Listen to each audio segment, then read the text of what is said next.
Thank you, everyone, for joining us on a new episode of Channel Orange. I'm your host, the Orange himself, LK the Guy, the DD, the Mogul. I am here with the co-host on Channel Orange, the man himself, C. Jcole, a.k.a. Puffco Poppy. What have we been puffing on today?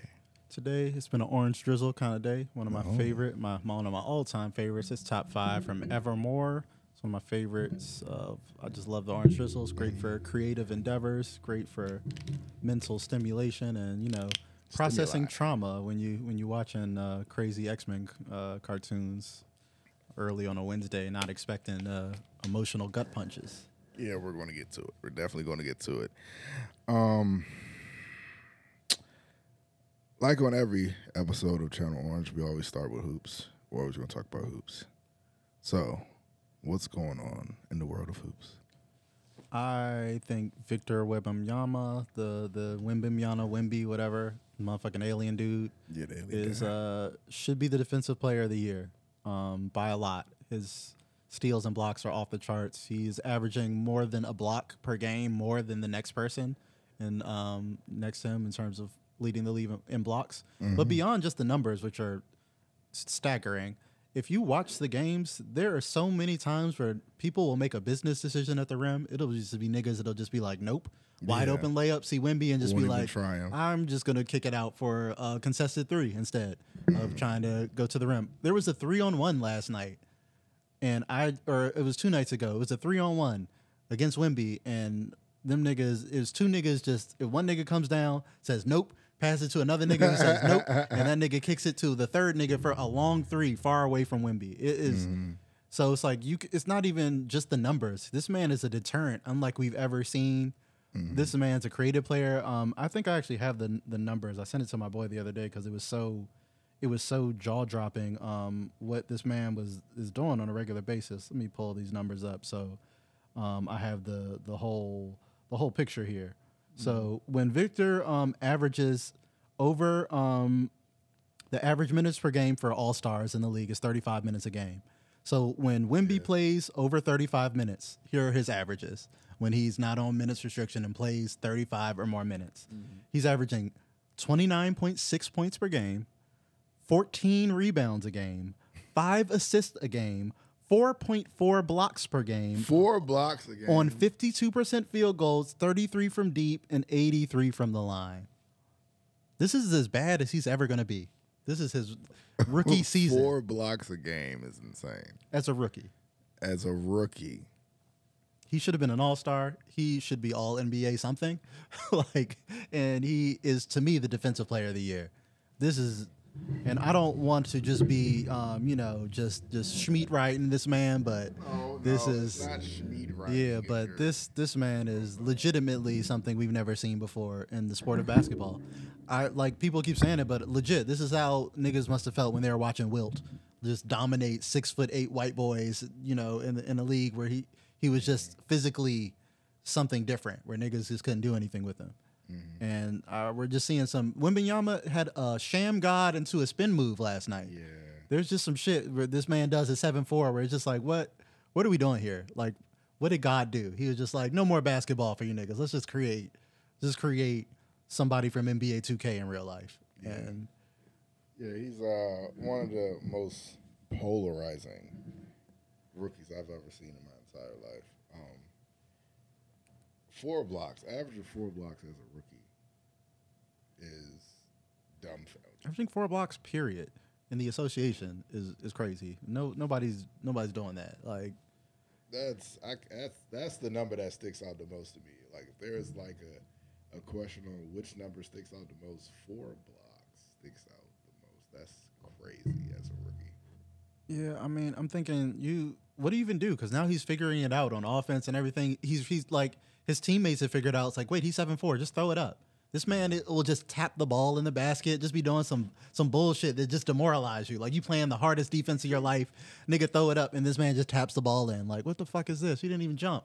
Kind of bullshit. Like, what? He's the mutant.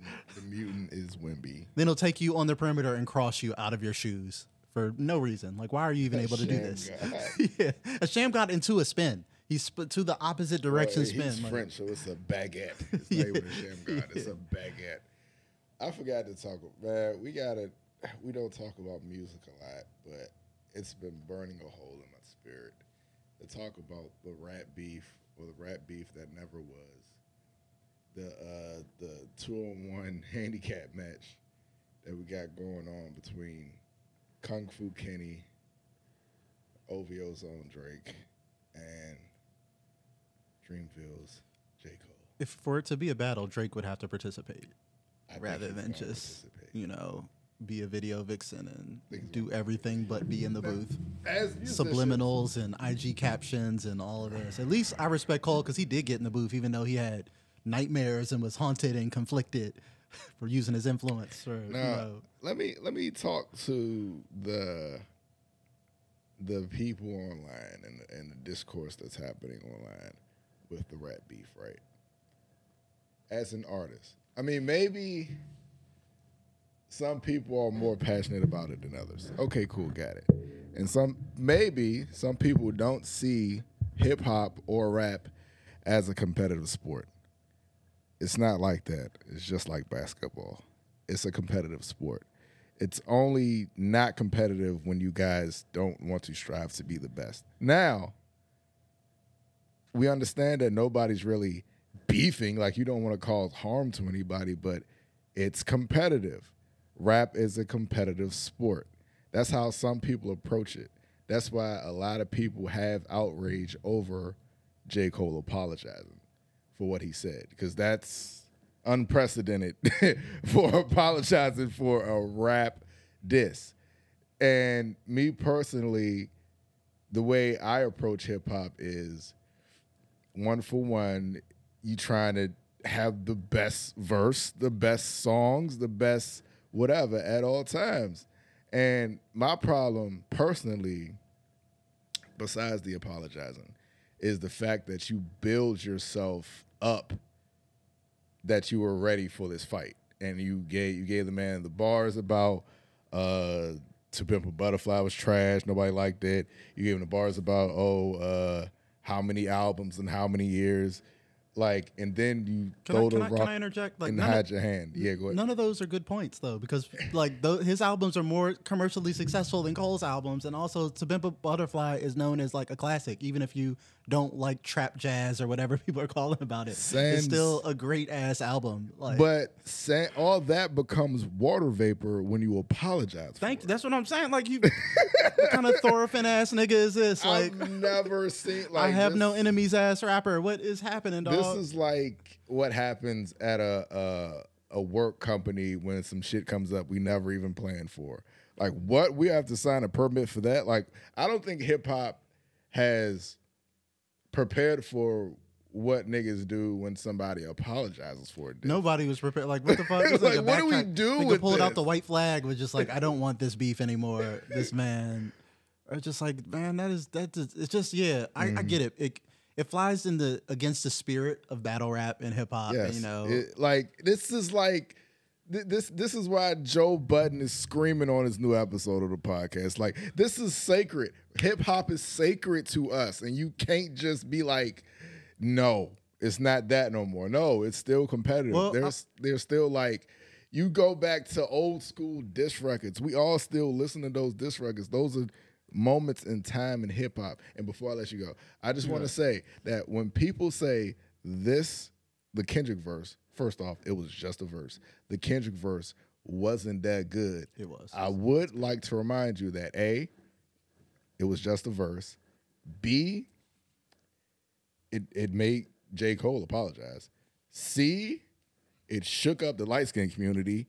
And D, it shook up the tall nigga community. So you can't say the verse wasn't impactful. And Kenny ain't said shit in a month. Never. It's people savaging J. Cole over this. And I'm not even as mad at the apology, but I'm more mad that you even put out that half-assed shit. If you weren't even behind it, if you weren't standing on it to the point where you was getting nightmares of jazz music late at night, waking you up in a cold sweat. This dick ain't free. Top of the morning, waking him up in a cold sweat. Like, then you should have never spit that shit in the first place, bro. You should have just left that shit in the file folder, Just you should have listened to it. You shouldn't to put it out and then to take it off streaming platforms. Like, look, bro, you better just leave it out there.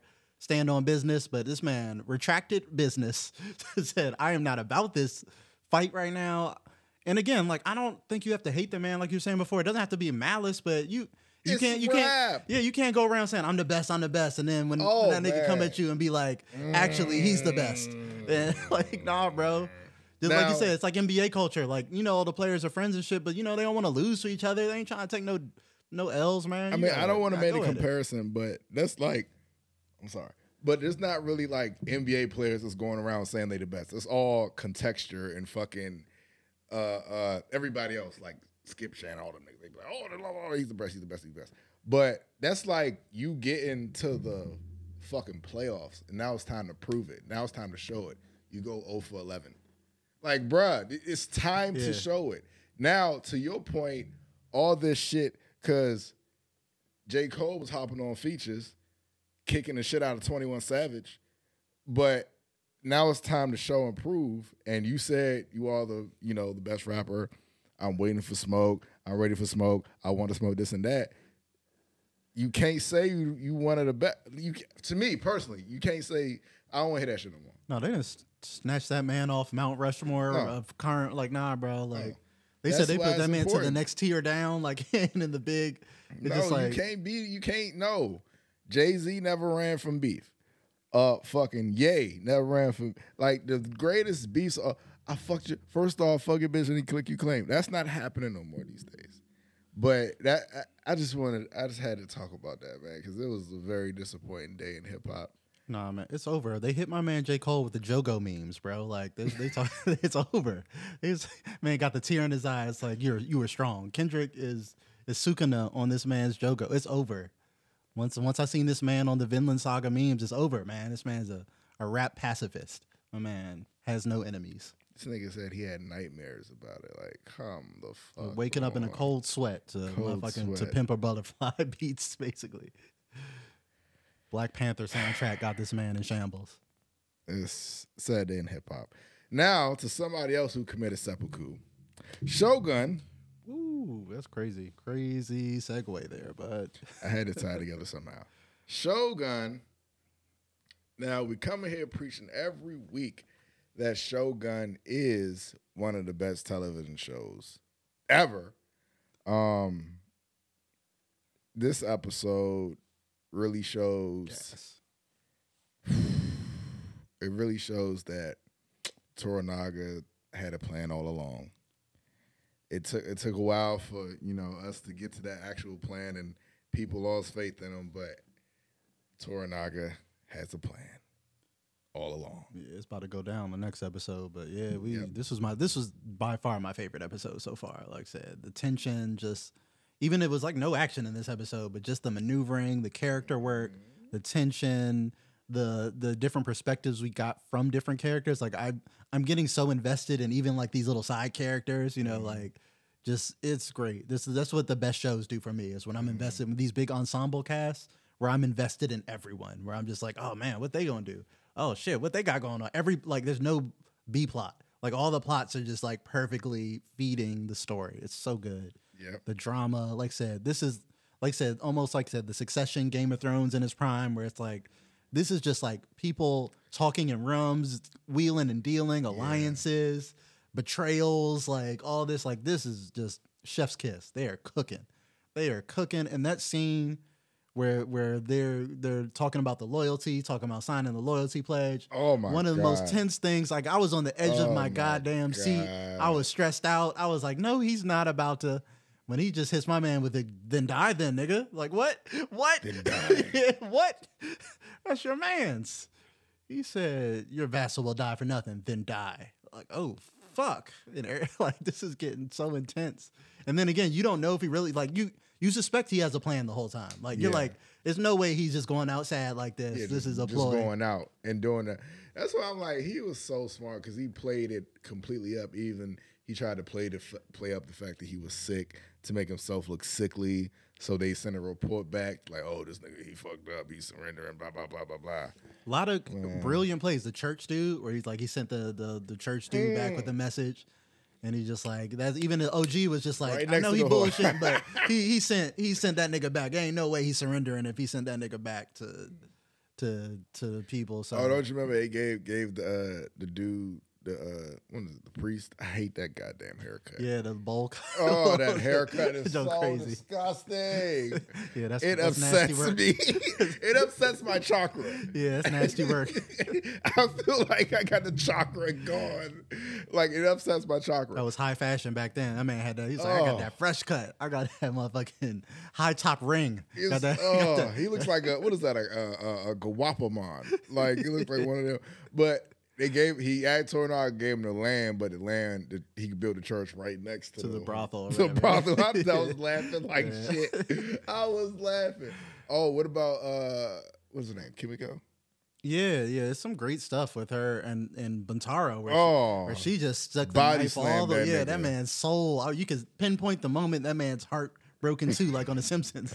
Like, bruh, she don't fuck with you. Yeah, she had to make it. She said her whole thing all seasons like, I want to die. I want to die with you. I want to die. Can someone give me permission to kill myself? Yes. And then when he's like, I'm gonna give you permission to kill yourself as long as we go together. She was like, nigga, I would rather live 1,000 years than go out like that with you. It's like, God damn. Ooh. A character whose whole thing is like, can I die, please? Can y'all let me? I don't even want to do this no more. Ooh. She's like, I would rather live 1,000 years than to go out with you. And that just shows how much you don't understand me after all this marriage. And like, it's like, damn, bro. Let's talk about, go ahead. No, I'm saying, but Taro was just having a bad day. He had to fucking lop his dad's head off after that. Like, man, what's happening? Yeah, that was bad. I'm mad they made him do it. Like, damn. And I'm pretty sure he's not in on that plan, so he probably just thinking. And I'm pretty sure there's no therapy to go to in this this timeline. But talk about Blackthorn actually reuniting with his men. Yeah, it was interesting because it just shows how far he's come, as a character. It shows his character development because he was just like them in the first couple episodes. Smelly, just fucking... Didn't want to wash. Yeah, just drunk, trying to like that's how they were. So it just shows how much he's ingrained himself in Japanese culture. Even with the conversation with the priest, when the priest is like, oh, he doesn't know what he's saying. Let me help him. And he's like, no, I can translate myself, nigga. I want some charcoal, nigga. I ain't asking for wood. And I do like the fact that he has slowly learned how to have conversations. Yeah, he doesn't need translator for everything now. Not for everything, just like long conversations and shit. Yeah, the basic stuff you can see he's grasped and like said, and he settled into the culture. Like you could tell like the people around town kind of like him. He's become like a kind of just likable outsider, and now he correctly realizes like I don't belong with my people, but I still don't belong here. So like, the fuck am I gonna do? You know what I'm saying? Like, am I going to stay in Japan? Like, that seems kind of wild, but like,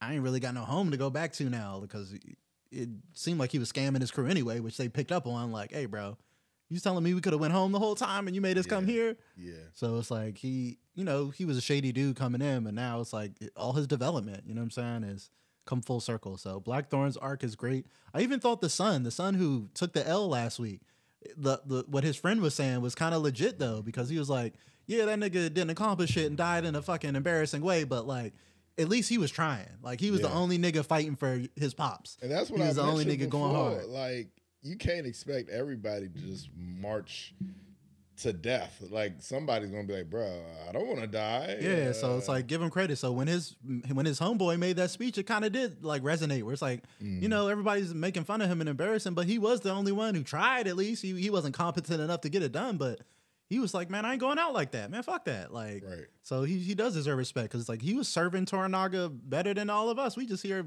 fucking bullshitting, but he at least tried. He slipped on a rock and fucked up, but Yeah. And even Toranaga at the end, I love the moment at the very end of the episode where it confirms that like he's not just a cold calculator. He really does care about his son and his homie that went out. Where he's just like, you guys sacrifices that was big. I needed that. You know what I'm saying? Y'all got me the time I needed. I wouldn't be able to do this without y'all. Y'all two closest people, like his son and his best friend. Yeah. So the reason he probably will succeed based on history in the books is because, like I said, those sacrifices that were made. Mm-hmm. Yeah, Shogun. Like, what more could we say, man? It's still one of the best shows on television. Yeah, I'm sad. It's only 2 episodes left, but I know episode 9 is going to be a banger. Episode 10 is going to be the finale, so we just, just going to enjoy the ride. Yes. No Diddy. So, moving on. Jesus. Joker 2. The trailer came out. It did. Joker 2. Oh, yeah. Trailer came out. Sneaky trailer. Sneaky trailer. They call it a teaser, but it was like 2 minutes and 30 seconds long, so it wasn't really a teaser. First looks, Lady Gaga. She looks great in the movie. Yeah, I actually like Lady Gaga. Like she's pretty talented. But so like I said, not worried about the talent level. I'm just kind of worried about like why are we doing this? Why? Yeah, it's like why are we doing it? This doesn't seem like this is a movie that really needed a sequel. I just hope it's not like a musical. It is a musical. That is the thing I can't do. That's what they're pitching it as, the first superhero musical. That would be super effective against me. Musicals. Me too. That is actually that and country music are just the things that I can't get jiggy with for the most part, but I respect it. I respect the talent of musicals and the talent that it takes for people. That's a nightmare of mine. Somebody sing talking to me. Yeah, something about that is very off-putting to me as well. Don't sing the plot at me. Don't sing. Yes. Like I hate that stuff. Did you see anything that stuck out to you in the trailer? Nothing really other than it does look well shot. Like say, I did enjoy the first Joker movie, so I will give it a chance. I do like when DC gets weird with their Elseworlds and tries to do something a little outside the box. So I will give it a chance despite my hatred of musicals in general and my skepticism of why this movie needed to be made, other than the first one made lots of money, because I know the first one originally did not intend to have a sequel. He said that a bunch of times until it made all that money, and then he's like, well, maybe I can make another one. I mean, you know what I'm saying? Then throw Gaga in the mix. Yeah. So it just depends. I'm gonna come in open-minded, give it a chance, see if they do something fun with it. But if it's a goddamn musical, it is a musical. Like you can't avoid that part. I'm still trying to hold out hope that it isn't. Like it's like it's a fake out. Yeah, there's songs in here, but we're not doing musical. You know what I'm saying? Like that would throw me off a lot in this. In that. All right. Main event. X-Men 97 just came out with a banger of all bangers. Man. Good God. A banger of all bangers. Nuclear banger. That Nuclear crazy. banger. I wasn't prepared. So much of a banger that the Watcher had to show up. We seen the Watcher. I had grown men calling me this morning with tears in their eyes. I didn't have tears in my eyes, but I did call them this morning. Yeah. It wasn't. No, you weren't the only one to call. Like this show made waves. There's people distraught on my timeline this morning. Yeah, like distraught. Non-comic readers were not prepared for this, and even as a comic reader, I thought that this was going to be the season finale. It looked like a season finale. Yeah, I thought that this is like, we talked about it last week on the pod, where I was like, this is clearly leading towards the Grant Morrison storylines of the 2000s, and that that begins with E for Extinction, the big genocide of Genosha. So I was like, that's where we're going, because they kept hyping up Genosha, they're hyping up all this. That's where we're going by the end of the season. But no, they okey-doked me in episode 5, mid-season, right after a nice little like filler week and a little setup week with Storm. We get E for Extinction adapted fully in a combined with the Morlock massacre, combined with some Madeline Pryor stuff, combined like we've remixed some storylines to make one doozy of a E for Extinction start right there. We have seeds of evil Cyclops, of dark Cyclops possibly. We've got seeds of so much to break down. Yeah, it's like so much happened in this episode. I don't know where you want to start, man. Like, let's start first off. Personally, I'm happy to see Nightcrawler. This was my favorite.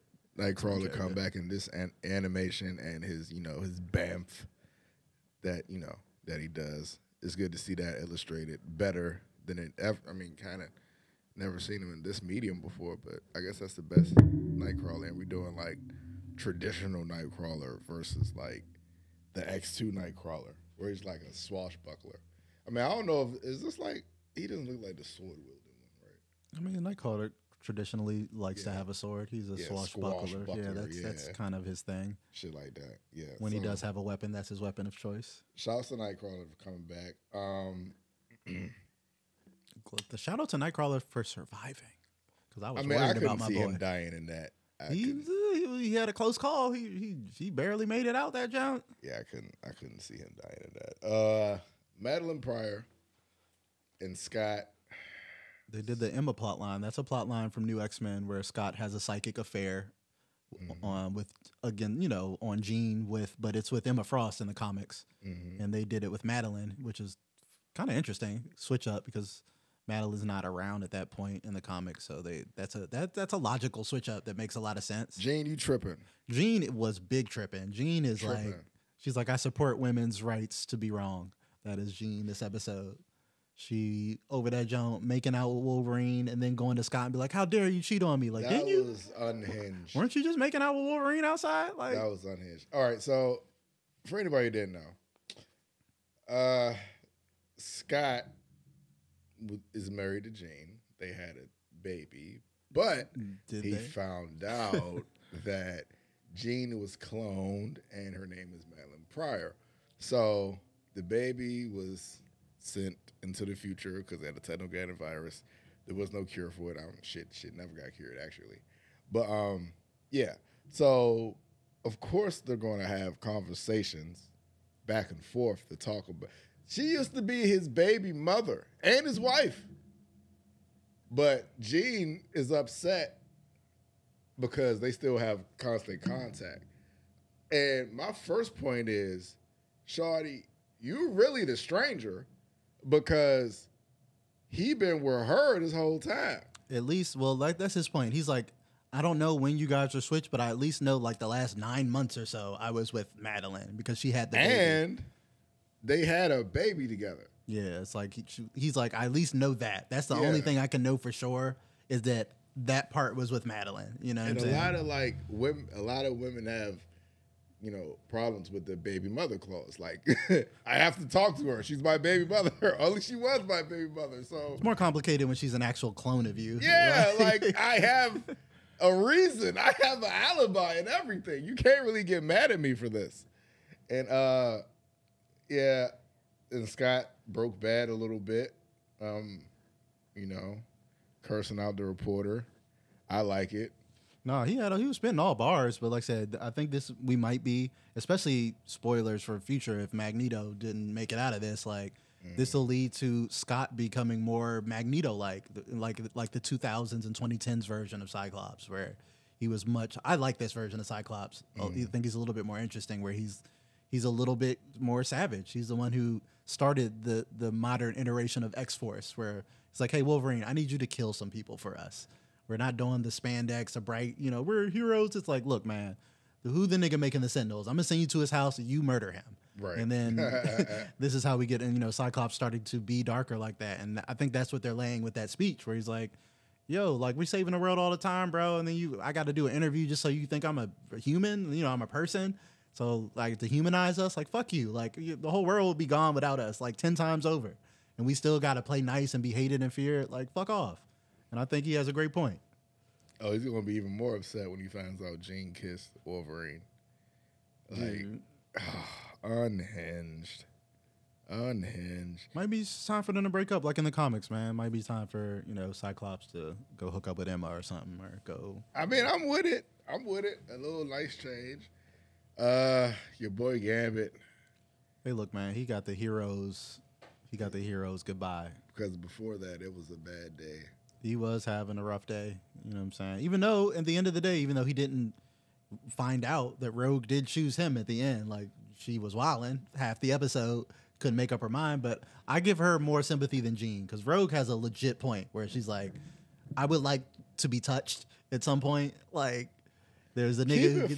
Shawty, you want some dick. Yeah, just keep it fucking with me. She a grown-ass woman. She wants some dick. I got you, but I love you, though. That nigga don't love... That nigga's a war criminal.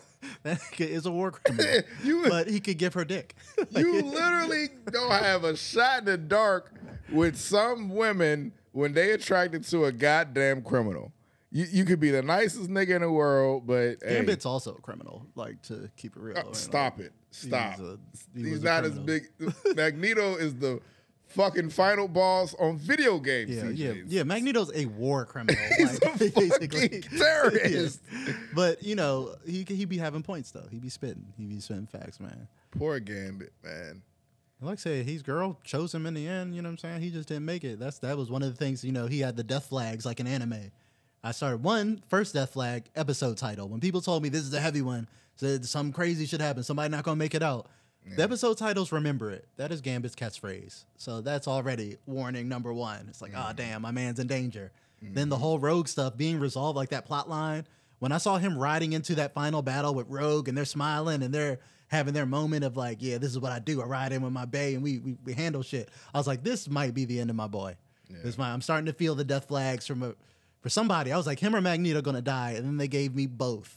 They said, how about both of them? How about two of your favorite characters die in the most heartbreaking way on screen that you could possibly imagine, right on a Wednesday morning? How you feeling? Wednesday morning, no less. That was crazy. Not to mention, like I said, for a big X-Men fan like myself, there are a lot of Easter eggs and background characters that we've wanted to see for a long time. Especially, there are some characters from the 2000s that made their debut in this. We saw Glob Herman, one of the fan favorites, my boy Glob, transparent son. Yeah. And then we got Pixie. We had all types of, you know, I saw Nature Girl back there. We saw some people die on screen, like Banshee and fucking Marrow getting incinerated by a Sentinel.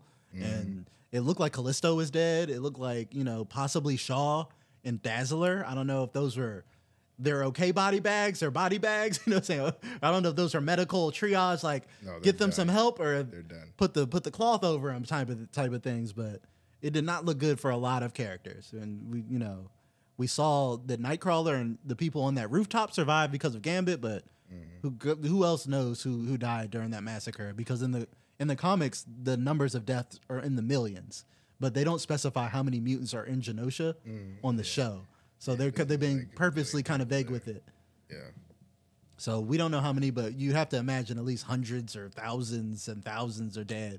And they included the Morlocks as our focus characters because the Morlocks get massacred in a different event. So they cleverly combined the two massacres and like, why don't we just have the Morlocks on Genosha? So they can just be the ones that die and they're the focus because all these other people are dying. But our mission at the end of the episode is like, we have to save the Morlocks. They're pinned down and we gotta. So it was cool to pay off the Magneto moment earlier when he saved the Morlocks and he's telling Leech like, you'll never have to be afraid again, which is a Krakoa thing. They pulled a lot of influences from Krakoa in the later comics, which you know I love. This is what I wanted to see, some Krakoa stuff. We basically got a Hellfire Gala. That basically was the Hellfire Gala that got interrupted. So, which happens in Krakoa. That's how Krakoa ends. Very, very bad Hellfire Gala. So, very cool that they did something for the Krakoa fans, making Genosha very much like Krakoa with a council, with supervillains working with superheroes and stuff like that. It was a lot. Like I said, it was such a dense episode. I'm still kind of reeling. I'm a huge Gambit fan. I love Gambit, especially the 90s iteration of Gambit. But I thought they gave him his flowers. He had some badass moments. When he flies in with the Morlocks on the Sentinel head, and he's just in it, and the music's playing, and it's like, all right, man. If he goes out, he at least goes out as the hero that took out the Wild Sentinel. I think that's what they're called in the comics. They call it the Wild Sentinel. It's like a wild master mold or something. But that killed millions of people in the comics, and Gambit's going to go down as the one who soloed that jump. The one that eliminated the Omega-level Magneto. Gambit somehow took it out and saved the rest of the mutant population. So my boy went down, but he went out a fucking absolute G. And I'm going to have to cook up some beignets, you know what I'm saying? Some beignets. Throw on a crop top, get real slutty this week, and play some cards for your boy Gambit. Hey, man, he went out like G.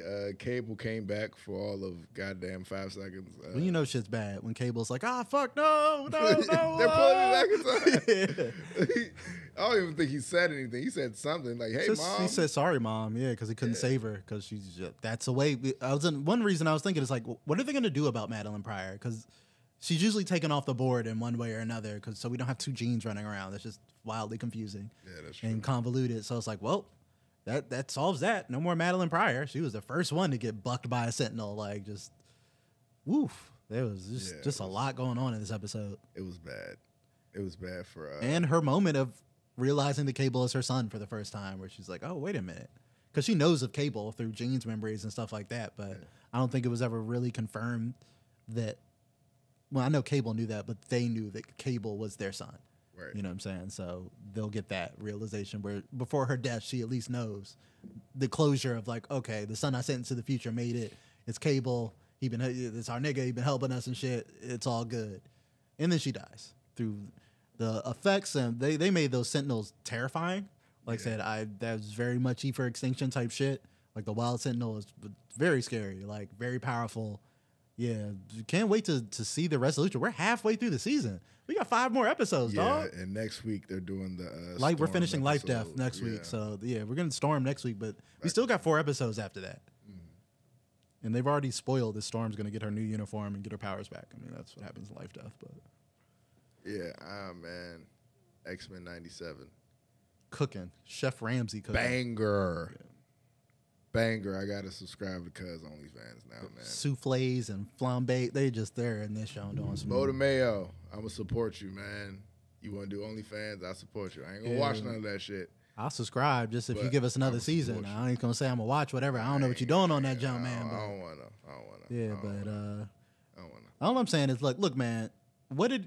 How bad was it? Whatever he did, how bad was it? Because this man's cooking, man. We might have to reconsider. Unless he was really on some wild shit, because it's never been confirmed what actually happened, just a rumor. The OnlyFans rumor is pretty much all we have. But like, sheesh. And I did stumble across his page, and I did see the OnlyFans link, and that did look spicier than I wanted to click on. I was that ain't for me. I am not the target audience for this. But if that man is cooking up X-Men stories like that, I'm gonna look the other way, man. I don't know, man. As long as he ain't hurting nobody. That man as long as he ain't hurting nobody. Yeah. If you want to show his balls on OnlyFans, you can do that shit, man. Like. Look, dog, keep writing these X-Men stories, man. Give us season 2, and I ain't even gonna look. You know what I'm saying? You look the other way on the other stuff, dog. I don't care if you're on your freaky deaky on your personal time. It's not illegal. He ain't breaking any laws. This man. It was bad enough to get fired for it. That's all I can say. It's Disney though. He just have an OnlyFans is enough. They like, nigga, get the fuck out of here.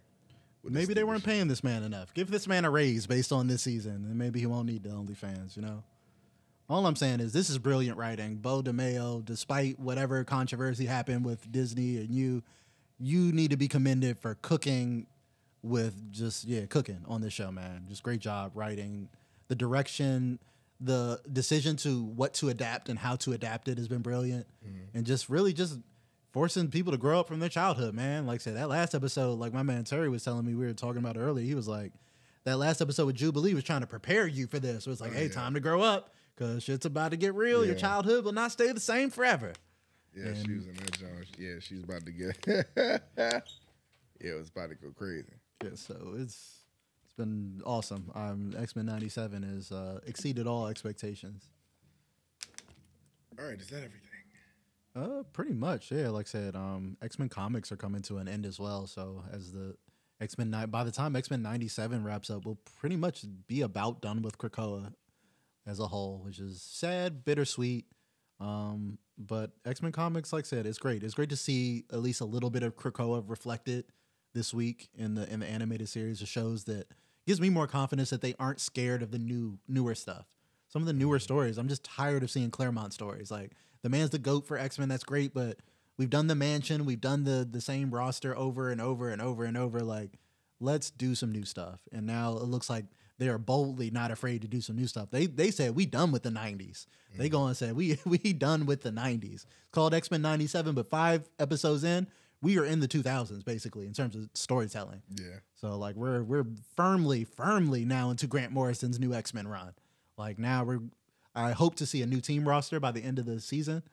And maybe a season 2, X-Men 2000. Y'all got no choice but to make a new team roster. Some niggas got killed. I mean, some people ain't coming back. They ain't gonna be in Rush Hour 3. They ain't got much choice to do that. But thank you everyone for joining us on a new episode of Channel Orange. I'm your host, okay, the guy that dated me. I was here with CJ, C-Jizzle, Puffco Poppy. Subscribe everywhere. Leave a like. Tell someone you love them. Gang.